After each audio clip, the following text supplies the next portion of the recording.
नाज़रीन तव्हां खे हिते अहम न्यूज़ ॾींदा हलूं त सरवरी जमात जे रूहानी रहनुमा MNA मखतूम जमील ज़मा जे फर्ज़ंद सूबाई वज़ीर रेवेन्यू मखतूम महबूब ज़मा जो हारो बुहारा ॻाढ़ो घोड़ाबाड़ी पहुचण ते सरवरी जमात जे मुरीदनि पारां शानदार इस्तक़बाल कयो वियो आहे। गुलनि जी वर्खा सूबाई वज़ीर रेवेन्यू मखतूम महबूब ज़मा हारो में मीडिया सां ॻाल्हाईंदे चयो त सरवरी जमात पाकिस्तान जी वॾे में वॾी जमात आहे जंहिंमें भाईचारो ऐं इतिहाद करण जे लाइ ठटे ज़िले जो दौरो कयो आहे।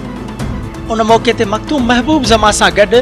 मखतूम अहमद ज़मा, चीफ खलीफ़ो सैयद नूर शाह समेत मटियारी हाला, सईदाबाद, हैदराबाद, कोटड़ी, सांगड़ खां सरवरी जमात जा हज़ारे मुरीद पिण काफ़िले में शामिल हुया जेको सवे गाॾियुनि सां गॾु घोड़ाबाड़ी पहुतो जिते पिण शानदार इस्तक़बाल कयो वियो।